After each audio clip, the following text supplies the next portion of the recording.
Hey Skyfarers, and welcome to Aethercast, the Kharadron Overlords podcast and channel. Today on Aethercast, we are having a chat about the Kharadron Overlords lists that are being taken to Old Town Throwdown tournament in the United States, and also going to have a little chat with Matt because he's going to that tournament, so on the list is his.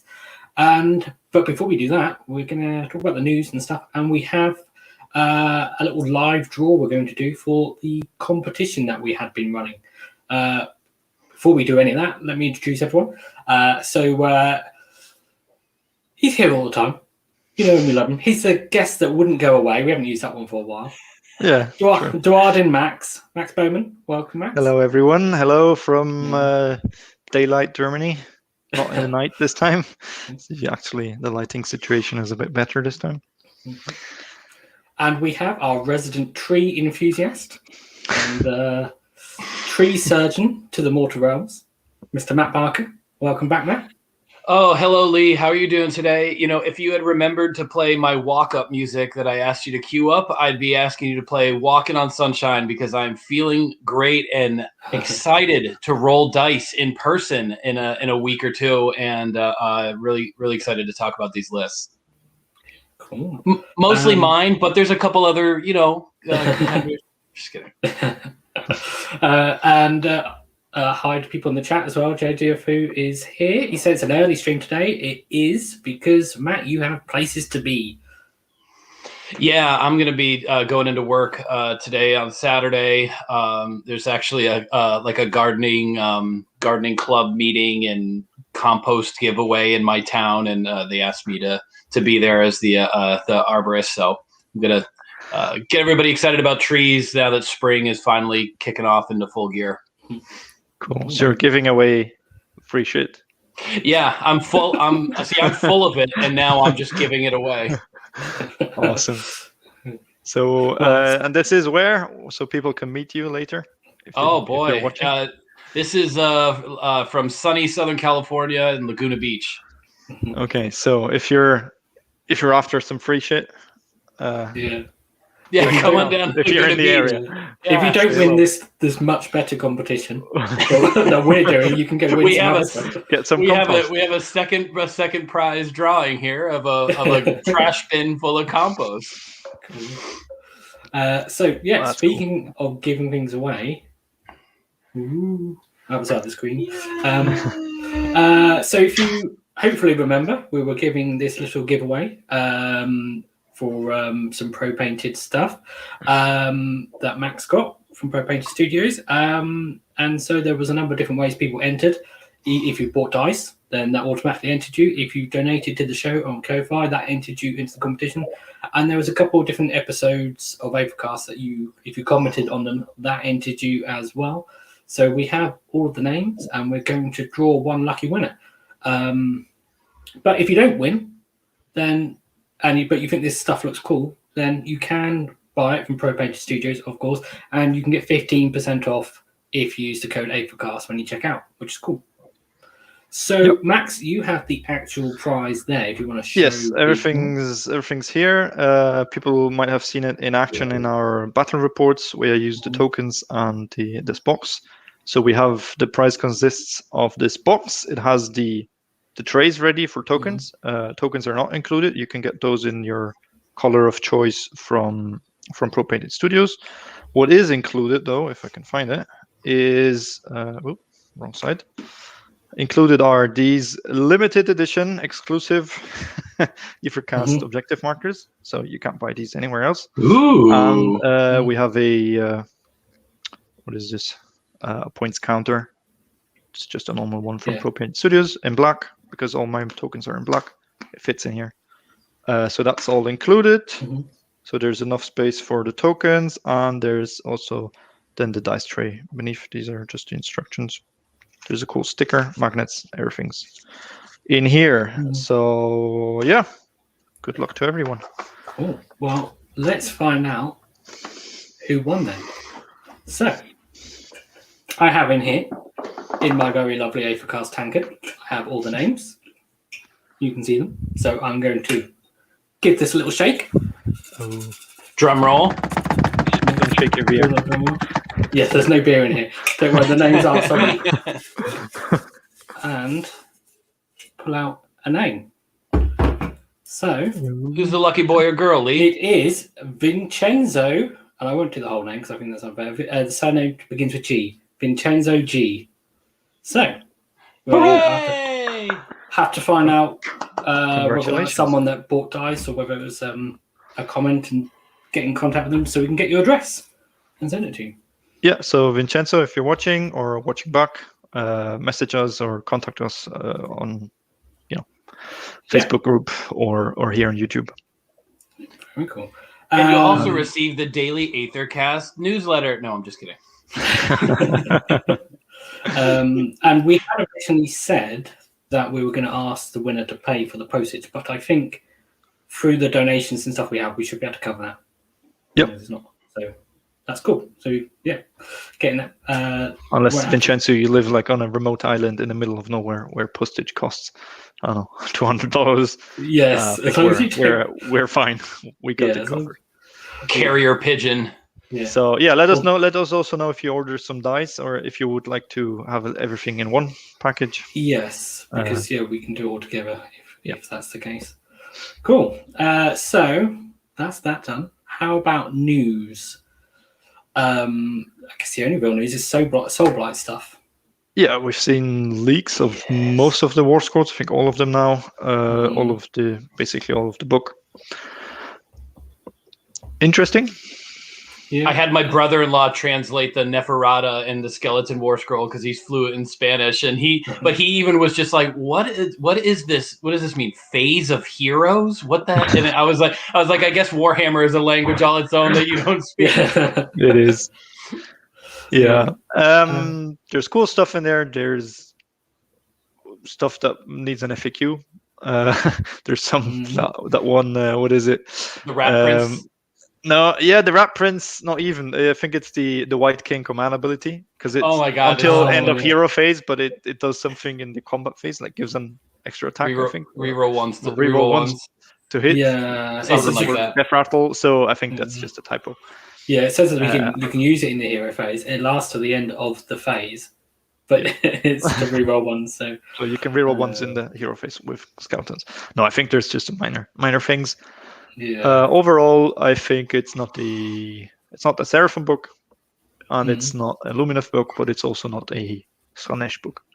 I think it's really geared toward AOS 3rd edition because it seems to be a very command ability driven army, but there is 0 ways to generate command points. So I assume that there's going to be different mechanisms in 3rd edition that will allow you to use command abilities and generate command points that are outside of the battle tome.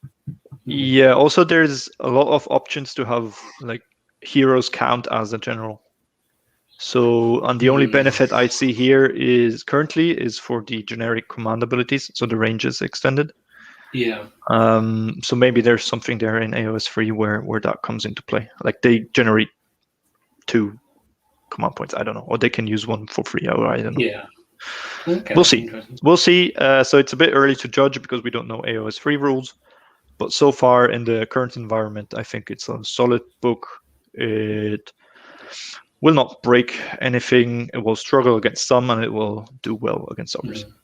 Well, speaking about how it will do, how do you think it's going to come up against KO? Because I've seen people writing lists with 300 zombies in. So yeah, if people are really going to paint 300 zombies. Sure, that's the same. It's the Nighthaunt problem that we have. Like if there's too many bodies, we don't have the output to take them away, and they're all not ethereal but undead minions, so they have an after save.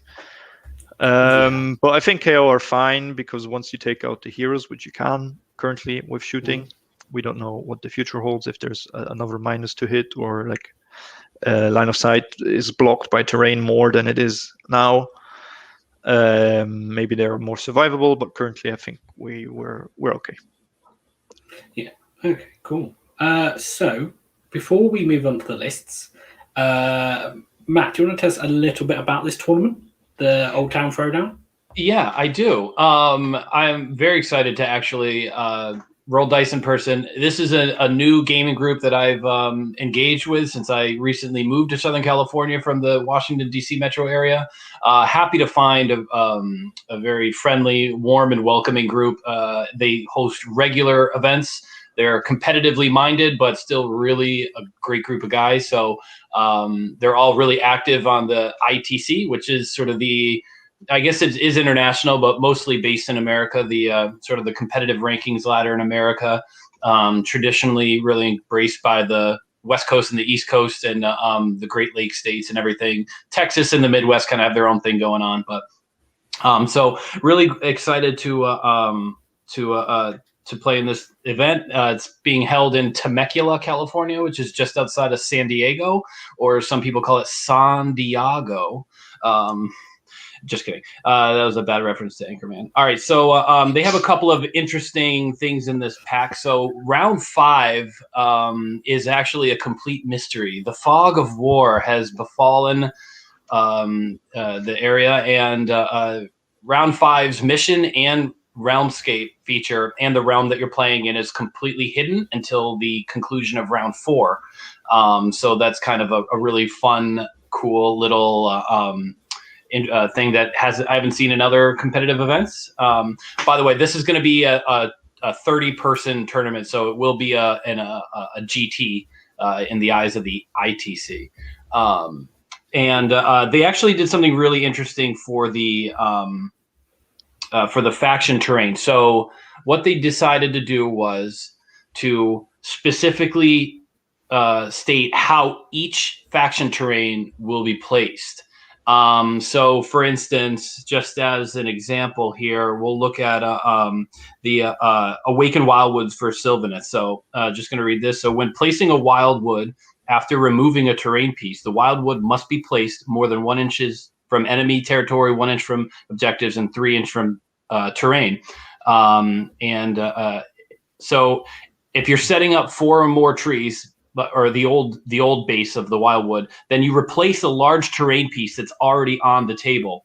So you wouldn't normally you would set up the terrain and then see where you can put your faction terrain there. But depending on which faction terrain you have, you would either remove and replace it with a large piece of terrain feature or small. So like the Ogre Mawpot would replace a small terrain feature, and all their terrain is categorized as either small or large. So it's interesting. So, there's going to be terrain on the board, but then you replace it. So I think that's great, because otherwise it really limits where some can put their terrain, or you put it in a place like the OBR, the Ossiarch Bone Reaper's Bone Tower, or whatever it's called. It's massive, and it takes up, a huge portion of the board, and then there's no other terrain on the board. So it's an interesting change. It's an attempt at sort of balancing and sort of,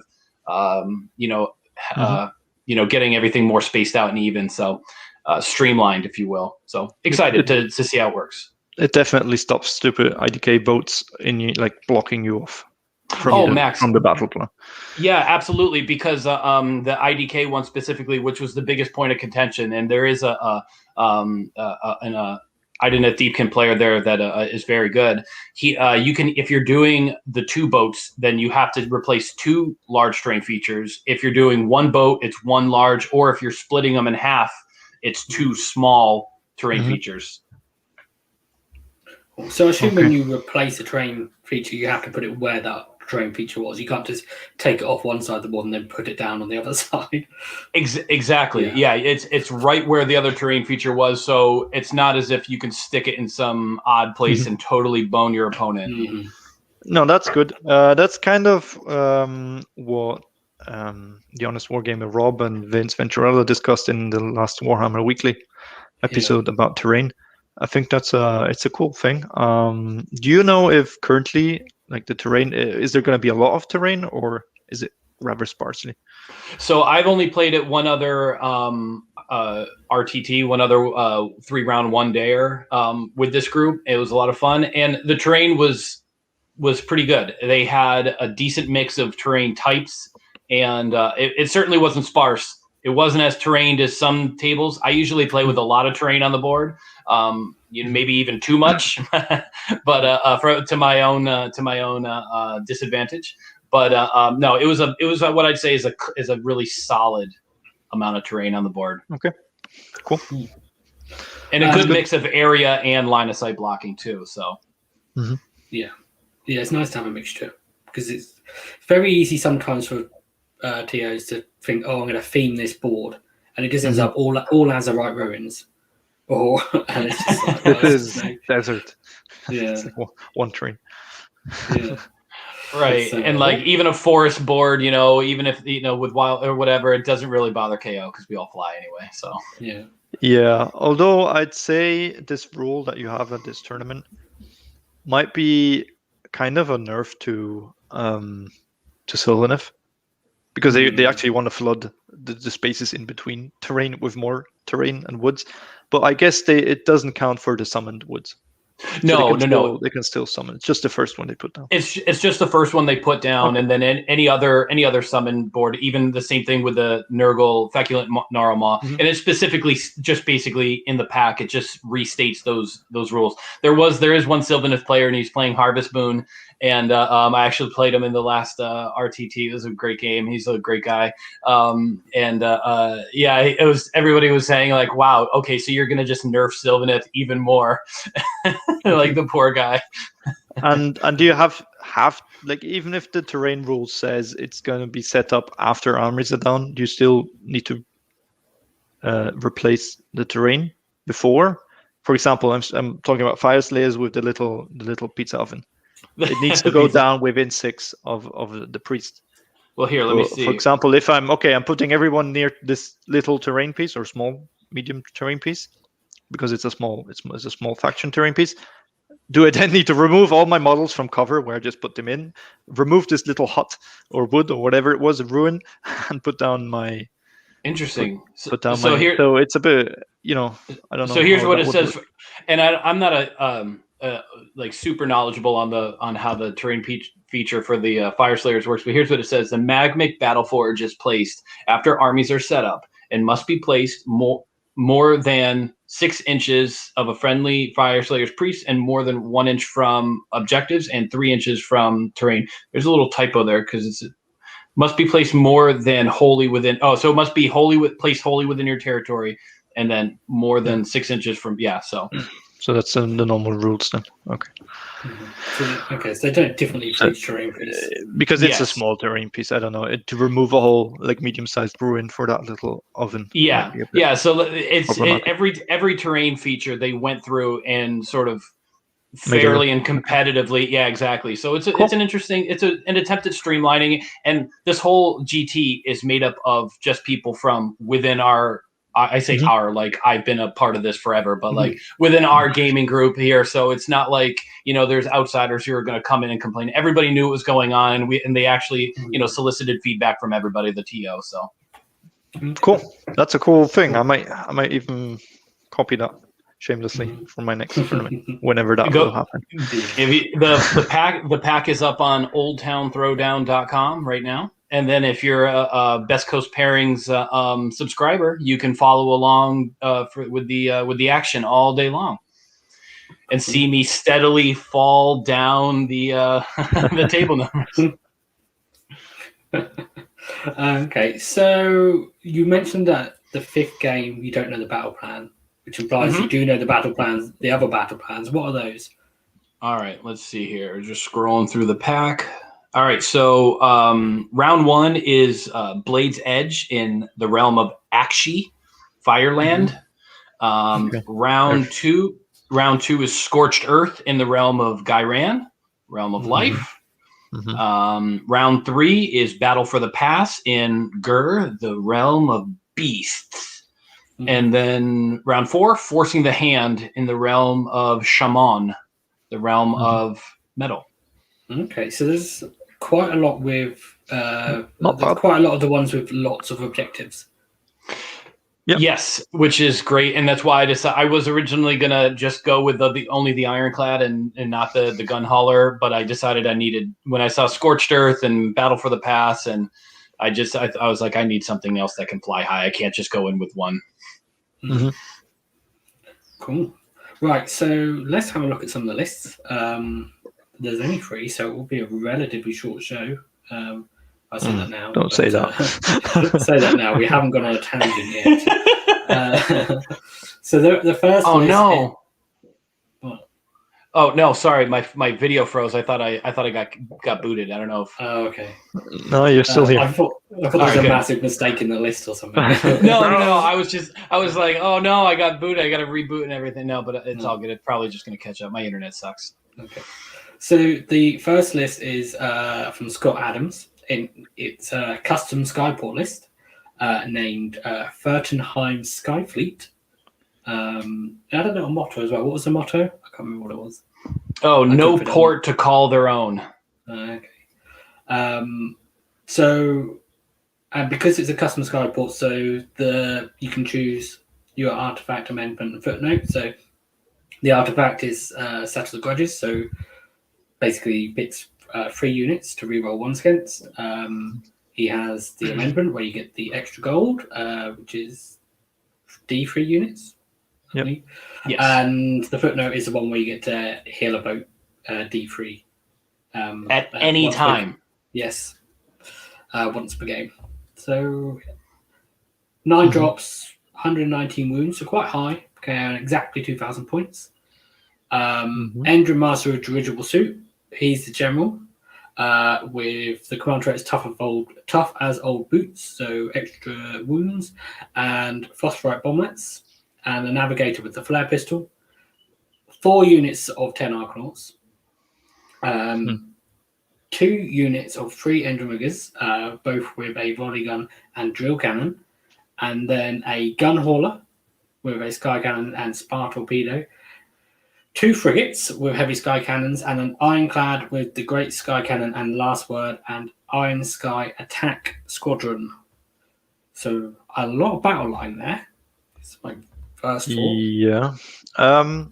Matt, do you know if this tournament is already using the new guild triumphs? Yes, it is. I confirmed that myself, and that's why I was scrambling to find a screenshot of them because I haven't bought the Bellacore book. Okay. So, what do we think of this list then? Well, first off, I assume it's 30 players or 28 players because 29 won't work in pairings. Well, Matt said 30 a minute ago. I think when I counted up, there was only 29 on the list. So I don't know. Well, they probably have like a person. Yeah, like a buy buster or A something. ringer, yeah. Okay.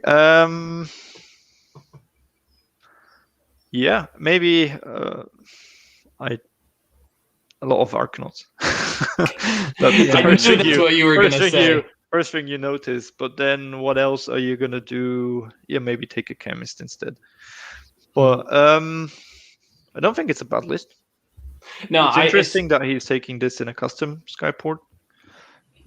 He could as well run this in Urbaz or even Fring if he wanted to get the reroll ones. And with all those Arcanauts, he might even out of Fring get the strike again on a 4+ when they die bonus. Or even if you wanted more battle line, you could go with Zilfin to have 6 battle line with the frigates. But he's gonna have a good play on. Are you playing focal points? No focal points. Oh, because you have 3 behemoths. So yeah, flare pistol is always awesome. So you have 3 units to reroll ones, and then you can have another one where you can reroll everything once per game. He's certainly going to have a lot of gold between a gold for each frigate, the ironclad, the 2 heroes, the extra gold, and then the gun hauler, and then D3. He's probably going to prioritize putting it on the ironclad, and then perhaps with the navigator for an extra for like 2 rerollable unbinds, which would be cool. And then because there is quite a bit of magic in the rest of the lists that are going to be at the event.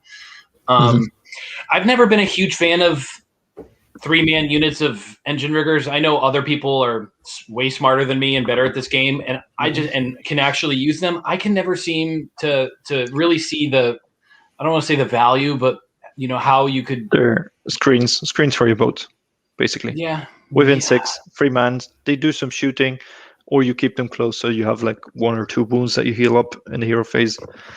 But these free MSU units, they're good. You can either use them as a screen, but you have enough Arcanauts for your deployment, or you just send them with the Ironclad. So you have the Ironclad that has the last word, so you don't want to really charge it.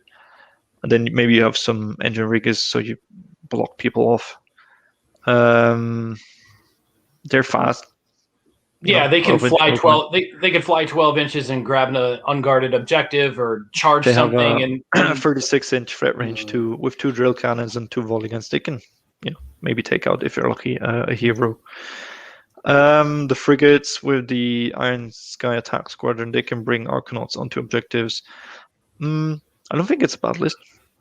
I think it's definitely tailored for the battle plans, is the feeling I get. Yeah, especially for forcing the hand and Blade's Battle Edge. For the Past too. This is cool stuff as well. Yeah, also Battle for the Past. You can, with 4 ships, you have the bodies with the Arcanauts, so that's good. You can kind of screen out the board. And with the ships, you do have enough shooting, especially with rerolling ones or rerolling everything. Yeah, I've loved the thought of using Iron Sky Attack Squadron and Mhornar, because if you can move and run and then still shoot and then still get your guys out, it's always been really something I wanted to try. I just need to get my frigates. Once I was getting my frigates built, I just moved across the continent, so I haven't really gotten those out of the closet yet. But it seems like when you have an Iron Sky Attack Squadron, you're obviously going to be a heady player that can sort of plan ahead, and so having a couple of units of MSU engine riggers is going to sort of play into that. Bomblets are always fun. I mean, it's always fun to walk up to a Terrorgeist and just let's see if I can roll 12 2-ups here in a row. Yeah, you have bomblets, so you have that. You have the healing. Yeah, he's going for he has a lot of ships. He has the tough assault boots. He can repair the ships with the engine riggers and the engine master, and he even has the bolt heal amendment or whatever it is. Yeah, go ahead and charge. Go ahead and charge the Ironclad. I'm gonna get a free shot on you. I'm gonna heal 4 wounds a turn, potentially more if there are engine riggers nearby. And then even if you do kill it, I'm just gonna save my skin with a D3 heal automatically, and then I'm just gonna shoot you with 40 Arcanauts and 4 boats. Yeah, and the 9 drops is not bad, because either they make you go first, and you can, with Iron Sky Attack Squadron, you can put people on objectives, and you can get your ships in his face and start shooting stuff. Potentially with the flare pistol, so you have the potential to take out stuff if they make you go first, or if you go second. There's always the double turn, and you can still get people on objectives because the Arcanauts get out of the moving frigate, so you can get within 3 inches of people. So I like, actually, the more I think about it, I like the list. I'm not sure if it's not better in maybe one of the Skyports. Don't say it. Damn it, Max. God damn it. Everybody asks me the same. Sorry. No, it's fine. Everybody says the same thing to me. They're like, why don't, when I posted that TTS battle report against Giants, and one of the comments was, which is it's an honest question, so I don't fault the person, but it's like, why not just play this in Zilfin? It's like, because Mhornar rocks, or because Furtenheim's you build around Mhornar with the staff and everything. But here, I mean, the extra gold, it's you have a lot of units with gold. So you have 4, 8, 9, 10 units with gold. I mean, he's going to struggle to spend it. Yeah, you're going to struggle to spend all these across the phases. So I don't know if you need the extra one. True. The free grudges, rerolling ones, that's great. But you could get those in Fring, and your Arcanauts would then fight again. Especially if you charge them in with the Iron Sky Attack Squadron, 3d6 charge, and then even if they die, they kill something off the objective, maybe, potentially. The boat heal, yeah, it's good. I don't know how much healing does that actually do. D3. D3, yeah, okay. Wait, is the grudges, are those only in combat? No, everything. Okay. No, the reroll ones and everything. No, I meant in Fring the. Oh, frozen, Max. The stubborn. Oh, hello. Yeah, you froze, Hello, Max. hello? I think you might need to say that again. Oh, cool. Oh wow! No, I meant stunned him. The stubborn, the stubborn ability is the one where they fight again on a 4+. Which with all these Arcanauts, they might kill something. Don't count on it. So yeah, maybe Fring or even Dawn. Maybe do some more damage with Arcanauts. I don't know. Yeah, the one thing that I think is interesting is he's gone for the extra gold rather than the run and shoot turn 1, because that would synergize with Attack Squadron a bit. 100%. But I don't know. I mean, he doesn't want to play it that aggressively. It does feel more like a list built to attrition. So as much the only as KO thing can. Sorry, the only thing I'd like to add: if you go Skyport, then it forces you to a trait or an artifact. Maybe that's why. The other thing is a way to get flare pistol and bomblets. Yeah, I think also tough as old boots with bomblets is quite a nice combo, because the danger is that he becomes a target. So making him a little bit survivable so that he does get the opportunity to use it. You got to get within 6 inches, yeah. But then you could do Zon with a 2+ revival. True. But then you get forced. No, you don't get bomblets. They force you to get another artifact. Yeah. Well, no, you can. Yeah, I don't know. Drop 10 Arcanauts, put in a chemist, and give him the hammer. No, in Zon, for example. Oh, give him the +2 attacks. I don't know, something. But yeah, no, it's this is 5 games. Yes. Yes, 5 rounds. I think it's a solid list. I think he's going to do. And Scott's a great player, so he's going to be.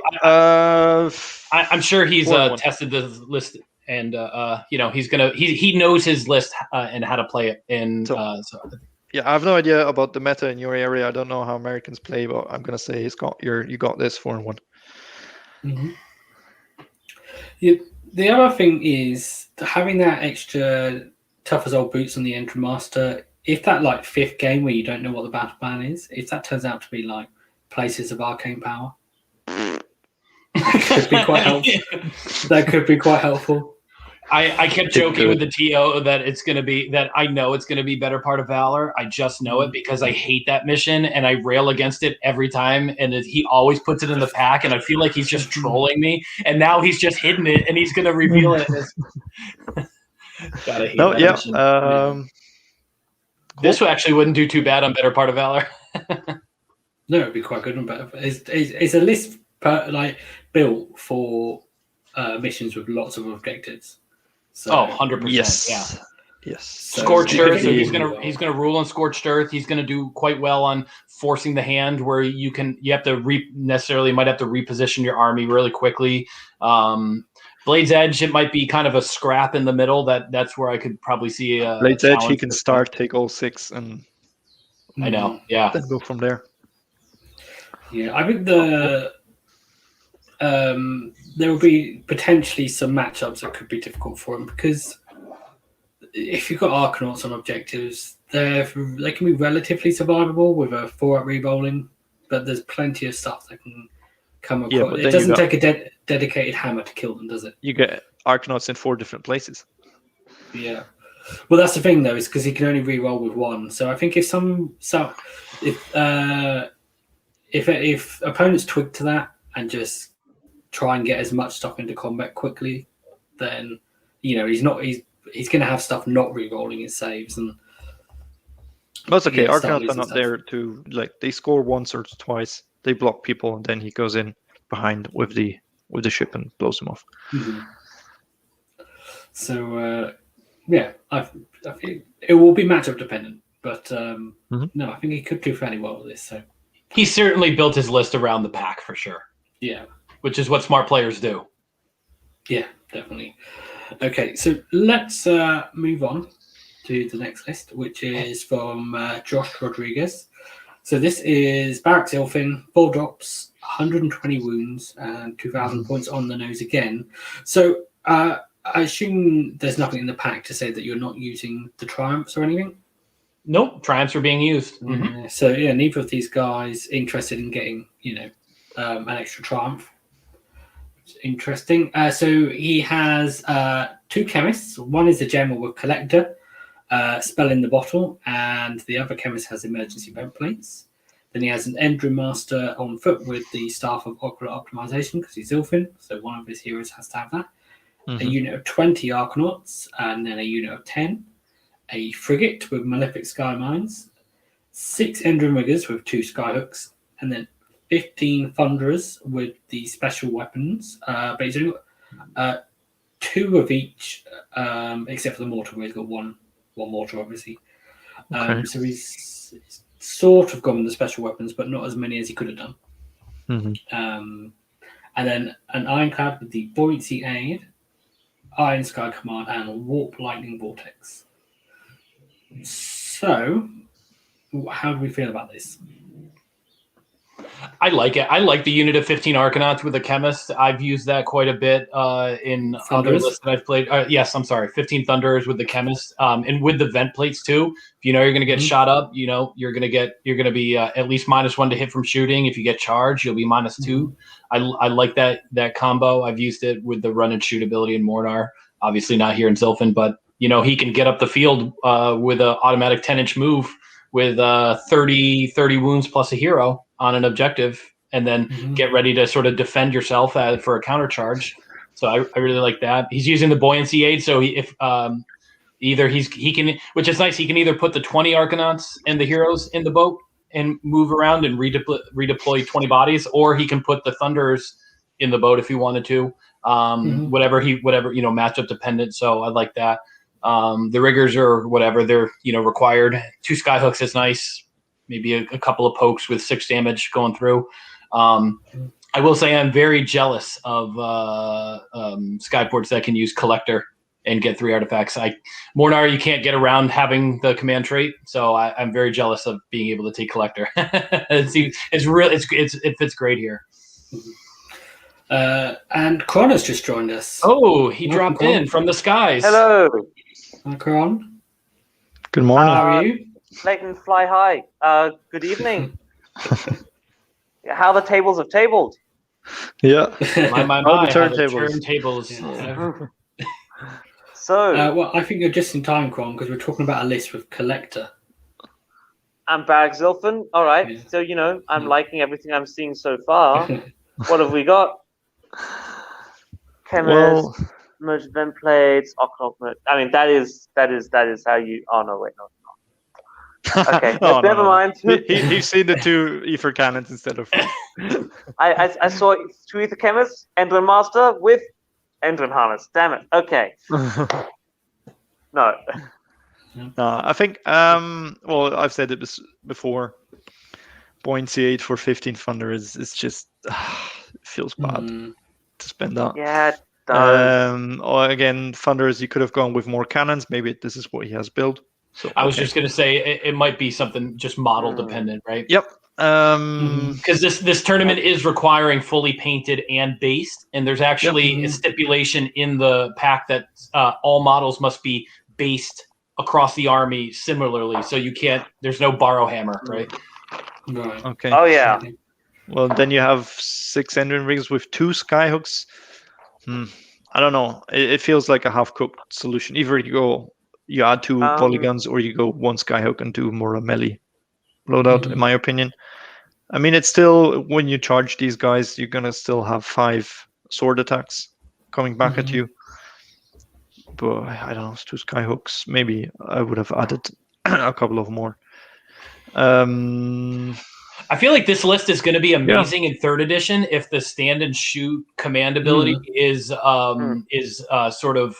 comes to fruition, because charging 15 Thunderers, they're going to be -1 to hit, but they'll be +1 to hit. So you get 2 fumigators, deck sweepers, cannons, and rifles. And +1 attack. Yeah, exactly. And then you hit them, but you're -2 to hit, or you're -1 to hit in melee, I guess. And so, yeah, I feel like this list is going to be great. They're going to shoot you with a -1/+1, but an extra attack. I think if that comes, and the Thunders will see a stonks go up in KO lists. It's just, even not in the boat, a wall of 20 thunders that you move forward as your screen. And you're like, yeah, go charge me. I'm going to shoot you off. Come at me. But back to the lists. I'm not It's sure. also a high wound list. The one before had wounds, high wounds for a KO list. This one has as well. 4 drops, so I assume he put the 20 Arcanauts, like 2 10s together because he wanted to stay low drop. I don't know. I think he's going to put the 20 bit. Arcanauts in the Ironclad. I think that's the way he's going to go with the 15 Thunders on foot. Could be, but the 20 Arcanauts, yeah, if they're on foot, they are a bit unwieldy. But see, Max, what he can do is he'll put the 20 Arcanauts in the boat. He'll use his Zilfin move, fly high, drop the Warp Lightning Vortex on somebody, pop 20 Arcanauts out the back or off the side onto an objective, and then either fly high again and then sort of reposition your Ironclad, back off a little bit. I mean, dropping 20 Arcanauts on an objective with a gold share and then potentially backed up, with reinforcements coming up on foot with the Thunders. Like, I don't know. I like the 15 Thunders on foot with the 20 I like Arcanauts. I know you're not a huge fan, Max, but with the Zilfin move, they're way better. Yeah, the problem is the 15 Thunders, because you could fit them in the frigate, but then they're not going anywhere. Like with a 6-inch move, 7-inch move on the frigate, because it can't fly high. Right. I mean, but they go 10. They can go 10 on foot. That's not too bad. Yeah. The trouble is, if you're on foot, you'd kind of almost. It's weird because if you're on foot, then the special weapons aren't getting into shooting for a while. I deploy them with the Zilfin fly high, with the Ironclad, and then have the 20 Arcanauts as a screen behind, like your backboard, whatever, or I'll like run up. I mean, they're still running 10, as you said. You can put 20 Arcanauts on a objective, which is like midfield. Run them up there, and then they're sitting there with a chemist to babysit them. The thing is with the pointy aid. Oh, sorry, Con, go ahead. Oh. So I'm not sure what your meta's like much, but I've tried the Ether Chemist with the vent plates, and I think I found it's more useful to have a navigator with an orb to just dispel that one spell, because magic seems to be coming back a lot more than shooting at the moment, especially with Lumineth, and usually just dispelling one spell is all you need. Mm-hmm. So I'd switch that out. I'd switch that second chemist out for a navigator. Yeah, you wouldn't have the points to do that there. I tend to agree. The event plates, I mean, if you're playing KO, you can usually, if there's one shooting threat, you can usually eliminate it or cripple it, and you're not going to be on your back foot when it comes to getting shot in return. So I think that's probably my main criticism as well. But I do like having the. I think he wanted the spell in the bottle in the Ironclad, but then have a chemist to babysit the Thunderers. I think that was the thinking there. Maybe. Or even have them both, like in his deployment. Everything goes snuggled together. Everything's like -2 to hit. Oops. Oh no. Man overboard. Yeah. So, predictions-wise, what are we thinking of this one? It is a Zilfin Warp Lightning Vortex list. Low drop. It will do what it does. There's a reason why it does well. I know that Josh is recently coming over from 40K, and so that's why he kind of picked the KO list, because he definitely wanted to play an army that was able to shoot quite a bit. So I think he's still getting a handle on Age of Sigmar, but from what I've seen, he's going to do, from his placings before, he's going to do really well. So, I think he'll probably go 3-2, and he might get that lucky one and punch around up to 4-1. Depending on what that 5th mission is, for sure, because there's only a couple of battle line here. Yeah, I'd say 3-2.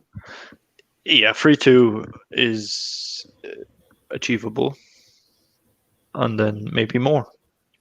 Good luck, Josh. Yeah, good luck. Yeah, good luck to everyone in the tournament. Well, except for anyone Especially with Josh. stupid elves. Well, and that's what. And there was a Tempest. There is a Tempest Eye list, but it's mostly elves. And I was like, oh, we can talk about that one too. Rubbish. Yeah, Rubbish. trash. I don't know what you were thinking, man. It's just the easy Elves, route. just Yeah, I'll the put worst. Phoenix Guard in here. Sure, with a +1 save. Yeah, Mhm. that's That's Who the would- easy mode. These Play elves, elves. they bring their token gun hauler. It was just very. I felt very. It was very. I felt very attacked personally. Yeah. Yeah, they'll have to pay the extra lease for that though. For the gun hopper. Yeah. Okay, so let's move on to your list, Matt. So, I mean, dear. well, I'll let you explain it.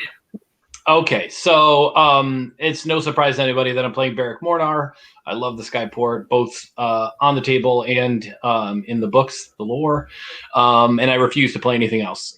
Just kidding. I probably will, but I love playing Mhornar, and I just want to run this into the ground until I switch it out. So pretty similar to what I've played before. I have Iron Sky Command with 4 heroes. Yes, 4 heroes, and I'll explain why. So Navigator as my general with the Opportunistic Privateer, which I can't get around, and the Flare Pistol, and then another Navigator with the Gale Force Staff, 2 Engine Masters with an Engine Harness on foot, and then 10 Arcanauts, 10 Arcanauts, 10 Arcanauts. The only reason I don't have a Sky Pike in the other 2 is because I don't have them built and painted. And then a big block of 12 Engine Riggers, 3 Skyhooks, 1 Grapnel Launcher, 4 Volley Guns, and then 4 Saws and Pistols. I have a Gun Hauler with the Drill Cannon and Debt Settler Torpedo. I wanted the Sky Cannon, but it's what I have built and painted. I have 3 Gyrocopter allies, an Ironclad with the Great Skyhook and the Battle Ram, and the Battalion. Cool. And 1970 points. Yes, give me that triumph. Give me that triumph. Yep. Yeah, so basically here the thinking is it's not high drop, but it's not low drop. It's like kind of right in the middle. And so this list really doesn't care if you make me go first or second. I kind of feel like I definitely want to go second a little bit more, but if you make me go first and you left an opening, you're going to pay for it really bad, because the Wombo combo here is the Ironclad with the Skyhook and the Battle Ram, the 2 Engine Masters with hammers, and the Gun Hauler with the Torpedo. So I can fly high with the Ironclad and the Gun Hauler. I can shoot a screen away. I can then charge you with the Ironclad at +2, maybe even get a lucky charge on the Gun Hauler. And so I'm going to do the Battle Ram, and then I'm going to drop bombs, and then maybe even drop a torpedo in there. And then I'm going to double activate the Engine Masters, one of them using gold to reroll all hits and fish for 6s, and just totally obliterate anything in that area with, I think my current record is 22 mortal wounds before they even got a chance to activate. And then, on your turn, you're going to try to, countercharge me. Well, that's going to be really difficult with the Gale Force Staff. So I move in, punch a hole in something, keep counterchargers away at arm's length, and then on my turn, fly high somewhere else and just do the same thing. While your Engine Riggers will give you cover fire from behind. Yeah, just kiting and shooting. The gyros will just do what gyros do.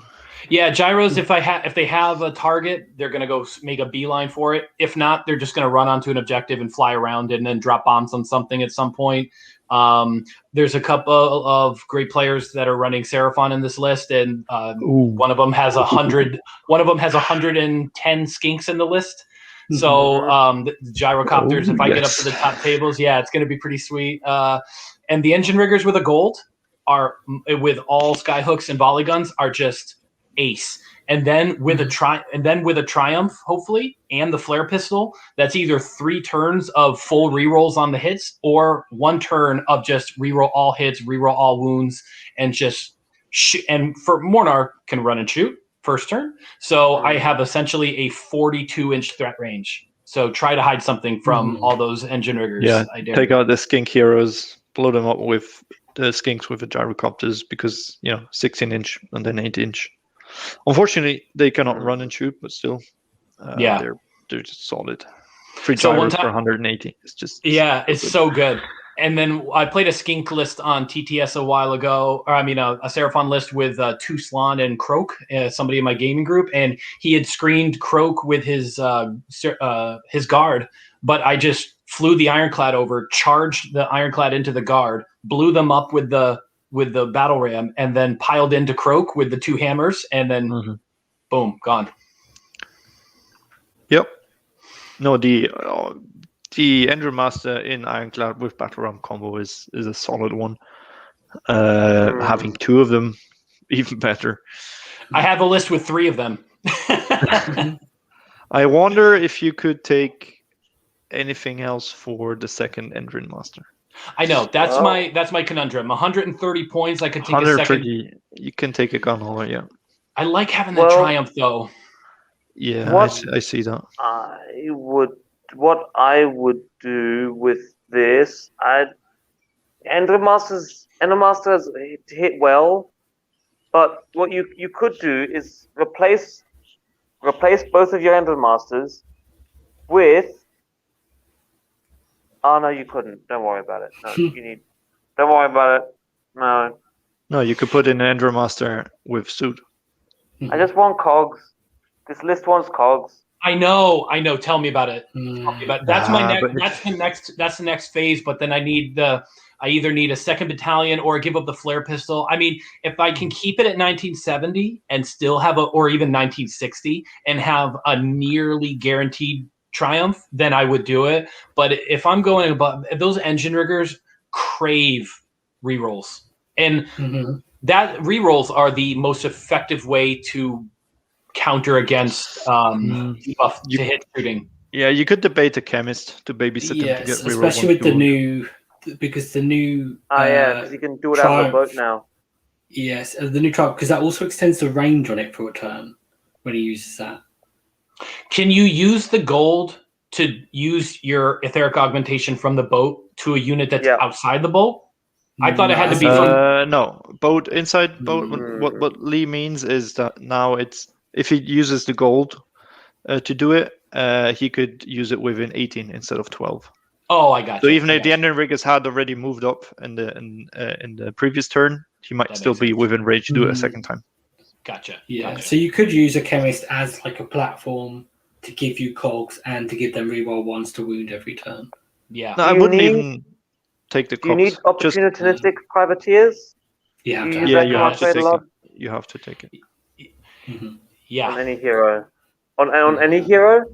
Nope. It has to. Well, yes, it has to be on any hero, but you can only use it if you can only use it on the vessel that the general is in. So I can't even take a one in dirigible suit and just have him near the boat and tell them, hey, you go over there and redeploy. On a dirigible, dude, it's wasted. No, but yeah, maybe that's an idea for the future. I mean, try it. I can play if you win this tournament, then don't change it. But maybe one Endrin Master drop for a chemist, and then you'll be in 1960. That almost guarantees you a triumph. The smart players, what they're going to do is they're going to see what I'm trying to do, and then they're going to put their screen and block something they don't want me to charge. But all you have to do is put your screen 2 or 3 inches away, as opposed to right on the, right near them. So I'll have to be 9 inches away from your screen, and then I'll have to make an 11-inch charge, which for me is a 9. So it's still a low probability. But with cogs, man, this would be amazing. So. Yeah, I mean, that's what I run in Zon with a +4. But, it has happened that I failed a 5-inch charge twice with a reroll. So it happens. But, the other thing with the 2 Endrin Masters, that's 2d6 healing for the Ironclad. And I'm going to be close, right? And I'm going to be close in your face in the middle of the thick of it. And so having a 2d3 +1 heal every turn has saved my skin multiple times. Yeah, you don't want the Ironclad near the riggers either, so you need them somewhere else. So I think the Ironclad in this case is not anywhere near the Endrin riggers. Yeah, that's what I mean. Unless like when you deploy and they go first. And if I do take the chemist, I either have to drop one of the engine masters, which is probably likely, or I'd have to drop one of the navigators. But I really like having double thunderbolts. Propaganda flare Master. pistol is. It's so good, right? It's so good. The flare pistol reroll, you have the gold reroll, you have the triumph if you get the correct triumph reroll. Yeah, and Those so ending ringgits are just people are gonna hate you. I have. There's another Barak Mhornar list I have with 2 units of 12 engine riggers at 1970 with a flare pistol. 24 polygon shots, like No. rerolling everything. Not 24. That'd be 48 volley gun 48. shots, rerolling everything. Oh, no, I mean in this list. Oh yes, yeah. But imagine 24 Yeah, on a little hero. Okay, on 5s, but rerolling. exactly. Bye bye. And then you're gonna go 4s to wound, 1 rend. Yeah, that skink hero is just toast. So yeah, I I would like the actually list. be tempted to run this in Urbaz. No, because of the Well, Geth War stuff. You want to keep your ironclad safe. And I like this because you ram it in and then you either hope for the double or you, in this case, you don't care. You might even give it away the turn because you say, yeah, sure, you can charge me with this scary Archon, but he needs to roll, I don't know, he's half moved from before. Maybe quarter moved. Maybe quarter moved, and then now he needs to roll a box cards to actually like even get into me. So Absolutely. You're much safer if you play it correctly with this list. Yeah. So smart players would probably do very well. So that means I'm gonna be mediocre. You can. Yeah. And plus, people are not used to Barak Mhornar. They all expect a Zilfin. Aaron, you're gonna fly high and double move and do this and vortex. Like, no, I have this cool staff with a little, middle finger stuck on top of it that I wave out out of the window of my ironclad. And I have to model that, don't I? One of my the navigators, just a little. I'm not going to show it here on the screen. But There's actually a bit that you could use. The Incantor has like one of the Incantor models, the one that comes with the magazine, has like the hand out, and I think it's like the right hand finger rather than the middle finger, but it does look a bit like the middle finger. Someone. I could easily cut off all the other fingers and just green stuff them down, and then stick that on top of the navigator's staff as opposed to his little scope. I'm gonna have to do that. Okay, I'm gonna do that. Yeah, I think I'm using the old dwarf army standard bearer. He has the standard, and he's raising. I think he's raising one hand like this, but I'm not sure if it's not the middle finger, and he's just pointing it outwards like that. So you could use him, for example. That's using him funny. as a rune lord. Yep. I thought about using the cogsmith as a count as chronomantic cogs. Because he has a pointing finger. He has a pointing finger. One arm of his is where he points towards something. So you could easily turn the hand and then model the. Well, I even thought about just using the cogsmith as a count as cogs if I ever did go that route. He's been trapped in the cogsmith was trapped in the bottle. Like a little hamster wheel that he's running. Yeah, and there's plenty of cogsmiths about from that army box. So I think I'm gonna struggle on. First of all, mission 5 because I know it's gonna be better part of Valor. I know Tom is gonna screw me over. He's just trolling me, keeping it hidden. I know it's coming, and my army just struggles so bad on that. I felt the last game we had better part of Valor. I played Sylvaneth on that mission, so I was able to get around the weakness of my army on that. Durthu, it came right at me, but I was able to just staff him. I took a charge on 12 Kurnoth hunters, but Durthu needed boxcars, so he couldn't get into me. I think I was going to. Sorry. No, it's okay. Go ahead, Max. I just want to say I don't think better part of Valor is a bad battle plan for this army. You just need to. I know you have the urge to go run up, shoot, go in, ram people. But sometimes you have 3 units of Arcanauts. You can sit back and wait. You have the range. You can do damage across the table. Whereas other armies, they need to come to you. And once they come, then you go and get their objectives. I love the dichotomy between my list and Scott's list with the Iron Sky Attack Squadron. Scott's like got very techie, sort of lots of tricks. This is a very smooth brain list where I'm just like, I have my Ironclad and I'm just going to repeatedly ram it into shit. Just bonk. Yeah, just. I do want to put a. I trying do to want to park put a. it. I do want to put a bloody split in half elf right on the mast of the Ironclad. Yeah, on the whole, like Yeah. blood smears, like roadkill. on the front. Exactly. Yeah. Wow. No, and free gyros. They even if they don't find a horde, just they can do free D3 mortal wounds to something and take. I promise that's after a this 5-man cavalry unit. You're just gonna bonk. I promise after this list, I'll find something more interesting to play and have to talk about. No, I like it because it's people. As I said, people don't expect the Mhornar The Spanish Inquisition. the Mhornar Inquisition. We were on the same. We've all got our our style of playing KO. You've got Mhornar, I've got my Zolfin thing, and Max has got his Zon bomb. Yeah, although Yeah. I'm playing more and more Fring lately since we did the Definitely. interview with Marcus. Mhm. Played it this morning actually. 12 drop list against some Lumineth boys, and I kept my 100% win rate. The Dueling Drive 100%? came down and just whooped everyone. Is that 100% with Fring or just 100%, 100% with KO. with I KO mean, this is like ever? 10 Or- matches ever. Wow. That's It's pretty just impressive. stupid elves. You gotta show them, keep them down. what's your to-go-to list, Lee? I don't know because I butterfly from one to the other.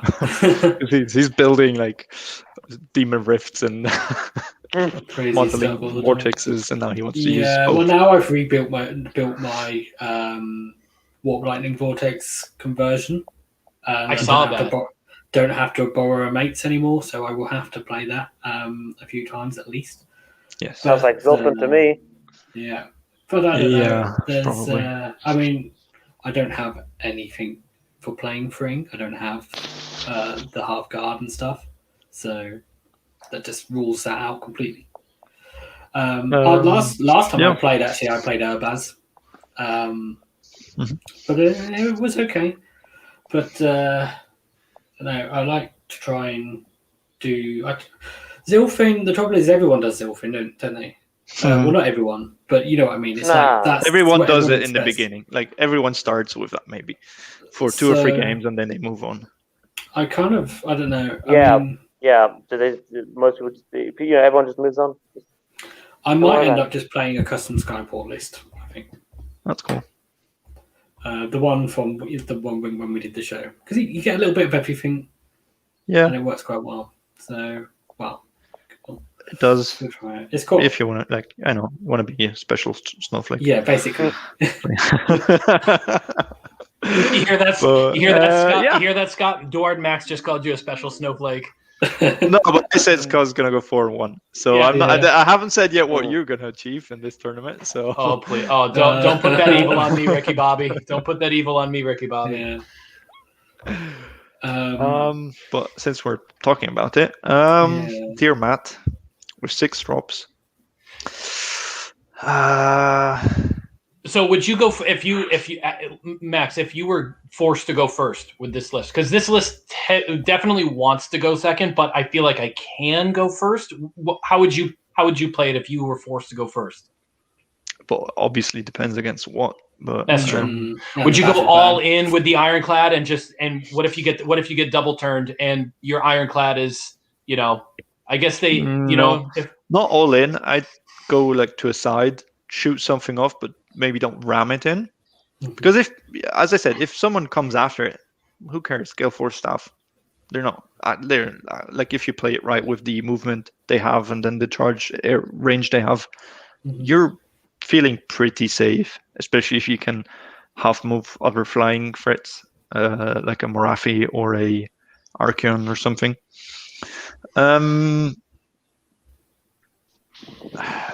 Or even, I mean, depends. You can let one cabbage. turn go. Just don't engage. Like, I'm shuffling these Arcanauts onto objectives. Like they're touching them.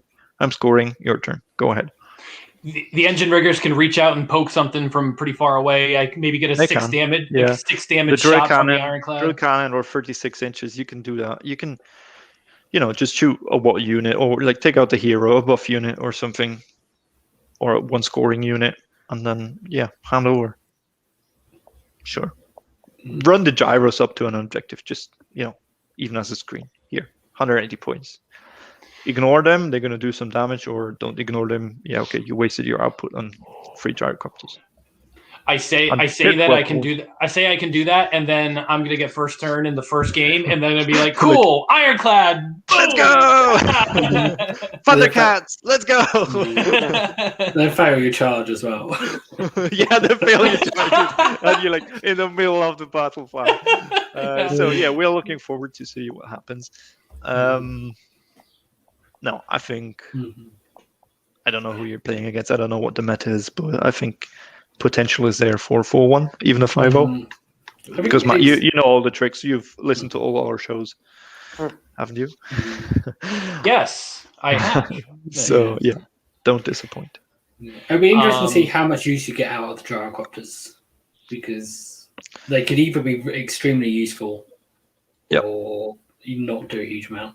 Although if they are super useful, which would be against hordes, the opponent knows what gyrocopters do. Usually they know, so they're going to try to get rid of them. Okay, so 70% of your games, they're just going to be like a distraction. They're like a bait that you throw out. People who are going to kill them, shoot them, or ignore them, and they're not kind of a screen much. But not really. But in those games where they do bring you something, because those are the matches that Chaos struggle against, 200 bodies. Yeah. And then their goal in that. Aether Gold. More than Aether Gold. Yeah. So like exactly. Gyros excel against a unit type that my army in particular, but KO as well, typically struggle against. I've got Rend, I've got Mortal Wounds, I've got range, but what I don't have is the ability to clear Chain Rasps or Skinks or anything like that. Yeah, Marauders, exactly. Something like that. And if I can get, and what's even better is if I do get a Triumph, if I get the reroll saves, that's probably going on the Ironclad. If I get the reroll hits, I can use that on anything. But reroll wounds on gyrocopters. Yeah, especially you could even play the Ironclad as a bait. I mean, it has 2 Enver Masters inside, so they can heal it back up. You can place it somewhere as a bait. As well. So they get to fight as well. They charge the Ironclad even if they manage with the Guild Force stuff. So it's kind of a bait. Maybe they fail the charge, maybe they get in, but not as many because you have to charge, so not as many models actually get in combat. And then you have the 3 gyros behind and below that Marauder unit up or whatever it is. If you feel confident that the Ironclad will survive. That is. Yeah. Okay, so I mean, obviously we hope you do well. Well, thank you. It's going to be fun just to roll dice in person with some new friends. Absolutely. At the very least.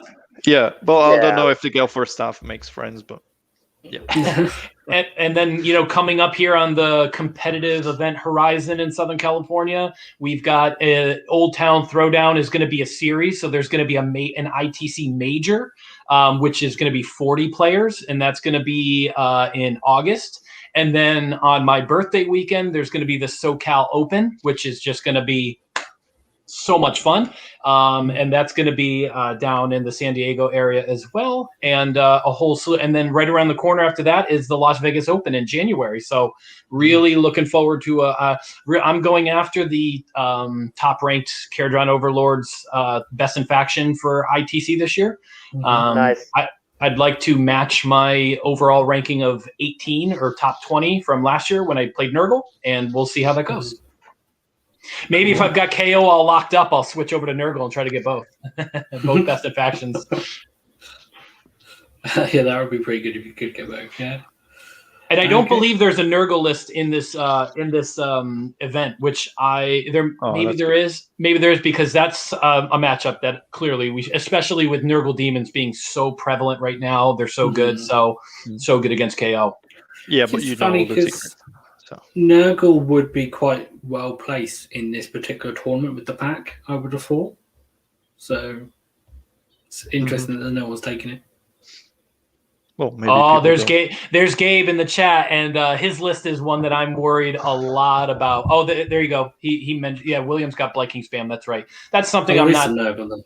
Yeah. I'm worried about mostly Nurgle demons with -4 to shoot, and 30 plague bearers. But Gabe is a member of our group, and I'm worried about his list quite a bit. He's playing a Foythan IDK list, and he's an excellent player. He can really use those eels with surgical precision. So, kind of hoping I dodge him, but we'll see.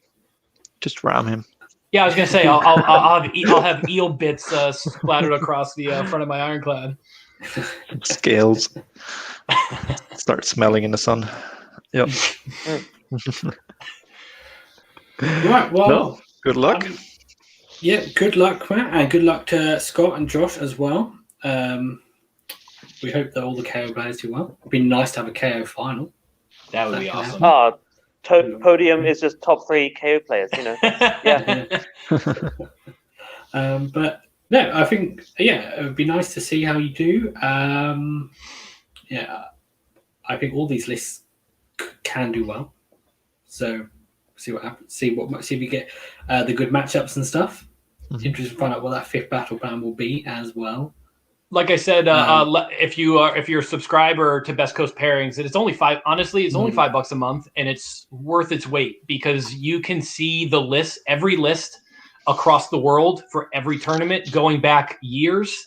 And so if you were like, oh, I wonder what Zilfin lists look like, you can just look at every Barak Zilfin list for the last year worldwide in any tournament that use Best Coast Pairings, and you can get some inclination. I've certainly done that with Mhornar. You can also, again, just look at all the lists in this event and then, be able to follow along as well. Yeah. Yeah. I love Best Coast Pairings. It's a great app. Well, Aethercast, now sponsored by Best Coast Pairings. No. That's not what I was doing. No. I just meant for any KO player who's going to competitive events. It's a great tool. Yeah. Yeah. Okay, well, I think we've covered everything for this show. Bit of a short one compared to normal. So thank you everyone that's been watching. I hope you all liked the show. If you did, please hit like. If you like what we're doing with the channel, please do subscribe. And if you've got any comments on these lists, if you want to wish Matt or any of the other players well, give them comment and wish them good luck for next week. And if you want to speak to Quan's cat, then leave a comment for the cat as well, who is just trying Quan there. Little out of it. But thank you very much for watching, everyone, and thank you to Matt and Max and Quan for joining as well. Goodbye, everyone. Bye. Bye. Bye.